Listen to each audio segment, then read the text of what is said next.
C'était construit avec un groupe d'agriculteurs qui cherchaient à développer la pratique du semi-direct tout simple ou semi-direct sous couvert.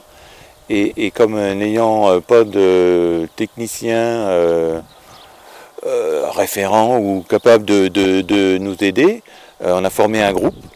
Donc on est parti à 6 agriculteurs, je crois bien, en 2015. Et avec un aide, là, Michael, qui nous a bien aidé dans l'élaboration de ce groupe et qui continue toujours à nous suivre pour voilà, faire avancer nos techniques sur le semi-direct sous couvert et puis arriver à faire des échanges entre nous et puis le malheur des uns fait le bonheur des autres, comme on dit, quoi. La mauvaise expérience des uns fait progresser les autres et ainsi de suite, quoi. Donc ça nous a permis, ce groupe, d'avancer beaucoup plus vite dans la recherche et dans la mise en application de tous ces nouveaux procédés. Oui, puisqu'on a un échange avec Viber par téléphone, notamment, qui nous permet quand on a un problème, on s'envoie des messages et il y en a toujours un qui a une petite solution ou une approche de solution. Et voilà, et comme je vous disais, chacun fait son petite expérience chez lui, mais voilà, il fait participer le groupe à ses expériences et voilà, ça nous permet d'avancer très très vite dans nos échecs, si on veut dire, quoi, éviter d'en faire, quoi, au moins, le moins possible. Bon, on sera toujours dans la recherche, hein, je pense, parce que malheureusement, on fait ce qu'on peut, hein, techniquement, mais après, il y a le climat. Et malheureusement, en ce moment, on a une période de climat sec et ça ne va pas en notre faveur, puisque bon, le semi-direct, c'est aussi développer les couverts, développer tout un tas de choses. Et malheureusement, avec les années sèches, les couverts, c'est difficile à les faire pousser ou simplement à les planter, parce que voilà, l'été est trop sec. Donc ça met un frein, mais si on peut dire quand même un frein, parce qu'on dit bon, faut faire un beau couvert pour faire une belle culture après. Donc quand on fait des mauvais couverts ou pas de couvert du tout, il y en a que ça freine à dire je vais peut-être pas faire un semi-direct parce que j'ai pas réussi à faire mon couvert, quoi. Vous voyez, bon, on y arrive quand même, mais c'est peut-être moins facile, quoi. Mais bon, voilà, il y a la dynamique du groupe qui fait, il y en a toujours qui disent s'il faut y aller quand même, ou on avance. Là, les effets finalement du changement du climat se font un peu sentir et requestionnent un peu les itinéraires techniques. Forcément, forcément, mais on s'aperçoit aussi que voilà, quand on a creusé un petit peu, malgré que la sécheresse s'est un peu installée chez nous, on trouve encore un petit peu de fraîcheur, peut-être un peu plus que dans un sol travaillé.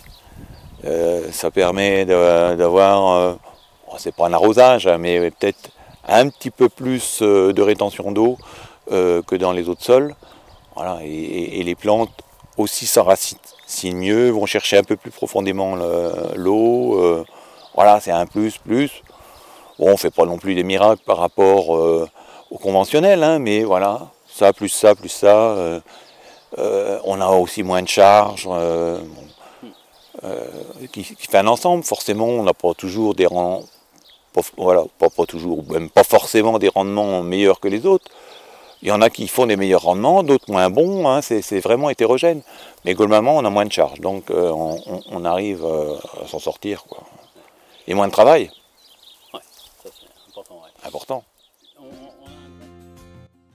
Oui, moi ça fait 6 ans que j'ai arrêté les insecticides et les fongicides. Déjà, la première idée, c'était pour développer encore plus la vie du sol. Puisque quand on applique des insecticides et fongicides, forcément, on va tuer bon, on traite les maladies ou les insectes, mais en plus, on va aller tuer la vie du sol. Donc, nous, dans notre principe, c'est retrouver de la vie dans le sol pour que les plantes soient en meilleure santé. Donc, voilà, c'était le principe. Donc, j'ai arrêté ça. Et puis après, ou même avant, j'avais déjà fait quelques formations sur les macérations pour savoir comment les fabriquer, comment les utiliser.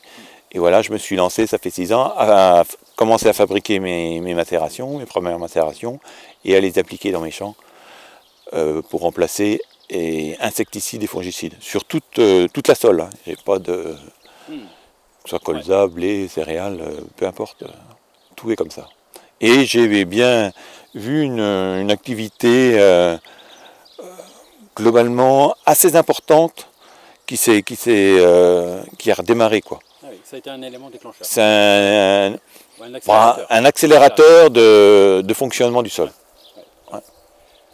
C'est très net. Hein. On a vu tout à l'heure sous le hangar, peut-être que la dernière expérience en cours, c'est il faut faire. Oui, ça voilà. Bah encore, on est toujours en train d'innover d'innover pas forcément, mais de rechercher des nouvelles solutions, des nouvelles pratiques, toujours en étant le plus indépendant de la chimie. Hein, donc, il y a la litière forestière fermentée qui est en cours d'expérimentation dans notre groupe pour ramener davantage de bactéries et retrouver un petit peu de plus encore d'activité, et on espère avoir un peu plus de rendement. Oui. Ouais. Qui nous est mis en place par Michael, notre technicien. Grosse référence pour constituer un peu les couverts. Est-ce que justement par rapport à ce changement climatique, il y a des nouvelles plantes ou des réflexions sur l'évolution des couverts? C'est toujours en cours, on fait toujours tous les ans des essais en micro-parcelles, voilà, des essais avec telle ou telle plante, voir ce qui convient le mieux, ce qui s'adapte oui, justement au changement climatique, ce qu'on pourrait mettre. On a un groupe en perpétuel mouvement, voilà, il n'y a rien qui stagne, on est toujours en train de chercher des nouvelles solutions.